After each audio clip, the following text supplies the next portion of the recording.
Hi అండి, welcome to మాయా రుచులు. ఈరోజు రెసిపీ వచ్చేసి ఎంతో టేస్టీగా ఉండే మునక్కాయ మసాలా కర్రీ అండి. ఇప్పుడు సీజన్గా మునక్కాయలు బాగా దొరుకుతున్నాయి కదా. చక్కగా ఇలాంటి రెసిపీస్ పిల్లలకి చేసి పెట్టారంటే ఇష్టంగా తింటారు. ఈ మసాలా కర్రీ అనేది రైస్, చపాతీ, పరోటా దేనిలోకైనా సూపర్గా ఉంటుందండి. ఇంకెందుకు ఆలస్యం, ఇలాంటి టేస్టీ రెసిపీస్ ఎలా చేసుకోవాలో ఈరోజు వీడియోలో చూసేద్దాం. మరికొన్ని వీడియోలు డిస్క్రిప్షన్లో లింక్ ఇస్తానండి, చెక్ చేయండి. మునక్కాయ కర్రీలోకి మసాలా ప్రిపేర్ చేసుకుందాం. ముందుగా 1 ఇంచు అల్లం ముక్కని ఇలా కట్ చేసుకొని వేసుకోవాలండి. 4-5 రేకలు చిన్నులపాయలు, కొద్దిగా ఎండు కొబ్బరి, కట్ చేసుకున్న ఉల్లిపాయ ఒకటి, కొద్దిగా కొత్తిమీర, 4-5 జీడిపప్పు పలుకులు,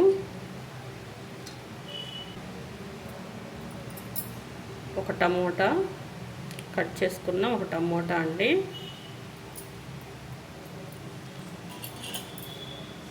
ఇవన్నీ గ్రైండ్ చేసుకోవాలి. కొంచెం కొంచెం వాటర్ పోసుకుంటూ గ్రైండ్ చేసుకోవాలి. ఇలా మెత్తని పేస్ట్లా గ్రైండ్ చేసుకోవాలండి. గ్రైండ్ చేసుకొని పక్కన పెట్టేసుకోవాలి. ఇప్పుడు ముందుగా స్టవ్ వెలిగించుకొని స్టవ్ మీద కళాయి పెట్టుకొని దీనిలోకి 3 టేబుల్ స్పూన్ల ఆయిల్ వేసుకోవాలి.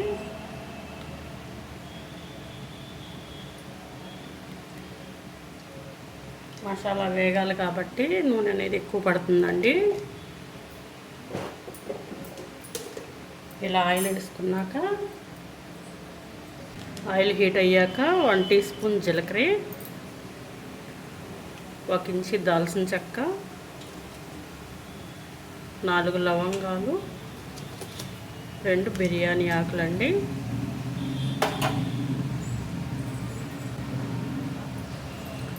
వేసుకొని గంటతో ఒకసారి ఇలా మెల్లగా తిప్పుకోవాలి. ఇప్పుడు దీనిలోకి కరివేపాకు,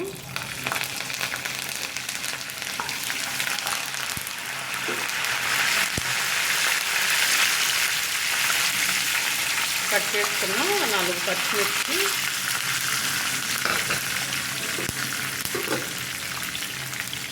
ఒక ఉల్లిపాయ,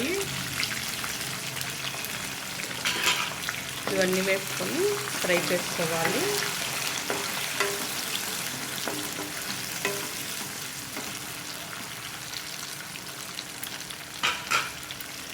గోల్డెన్ కలర్ వచ్చేదాకా ఫ్రై చేసుకోవాలండి.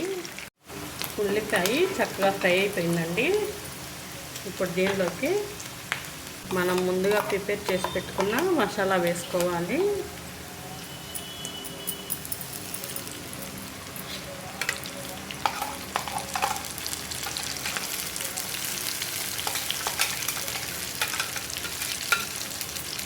ఇలా మసాలా వేసుకొని ఒకసారి ఇలా గంటతో బాగా తిప్పుకోవాలి.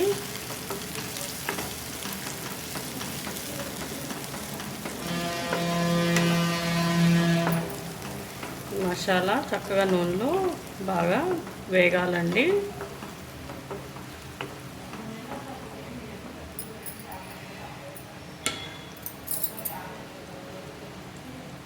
మసాలాలో నుంచి ఇలా నూనె అనేది పైకి రావాలండి. అప్పుడే మసాలా వేగినట్లు. ఇలా వేగిన తర్వాత దీనిలోకి మునక్కాయ ముక్కలు వేసుకోవాలి.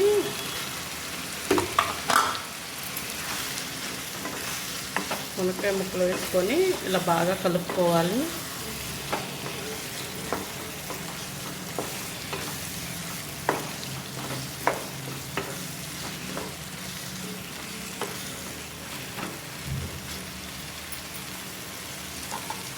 ఇలా కలుపుకొని మూత పెట్టుకొని మగ్గించుకోవాలండి ఒక 5 నిమిషాలు.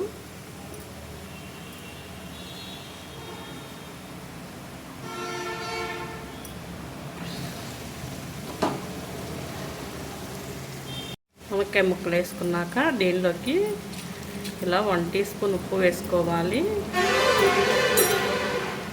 వేసుకొని మళ్ళీ బాగా కలుపుకొని మూత పెట్టుకొని మగ్గించుకోవాలండి.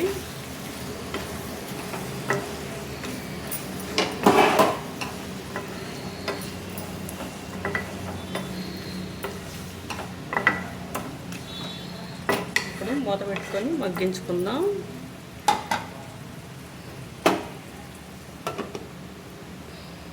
దీనిలోకి ఇప్పుడు 1.5 స్పూన్ కారం, 1/2 టీ స్పూన్ పసుపు వేసుకొని మగ్గించుకున్నానండి. వీడియో స్కిప్ అయ్యింది. అవి మగ్గిన తర్వాత తగినన్ని వాటర్ పోసుకొని ఉడికించుకోవాలి. ఇలా మూత పెట్టుకొని ఉడికించుకోవాలి. కూర చక్కగా ఉడికిపోయిందండి. చూడండి, చూస్తుంటేనే నోరూరిపోతుంది కదా. దీనిలోకి ఇప్పుడు కొత్తిమీర వేసుకొని సర్వ్ చేసుకుందాం.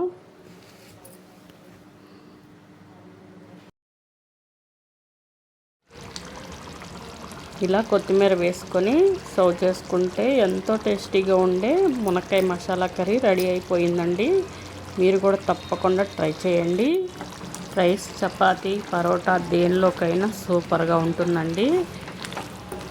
ఇంకెందుకు ఆలస్యం, మీరు కూడా తప్పకుండా ట్రై చేసి మీకు ఎలా వచ్చిందో కామెంట్లో తెలియచేయండి. మా ఛానల్ని లైక్ చేసి సబ్స్క్రైబ్ చేసుకొని మీ ఫ్రెండ్స్కి, మీ ఫ్యామిలీ మెంబర్స్కి షేర్ చేయండి. Thank you for watching.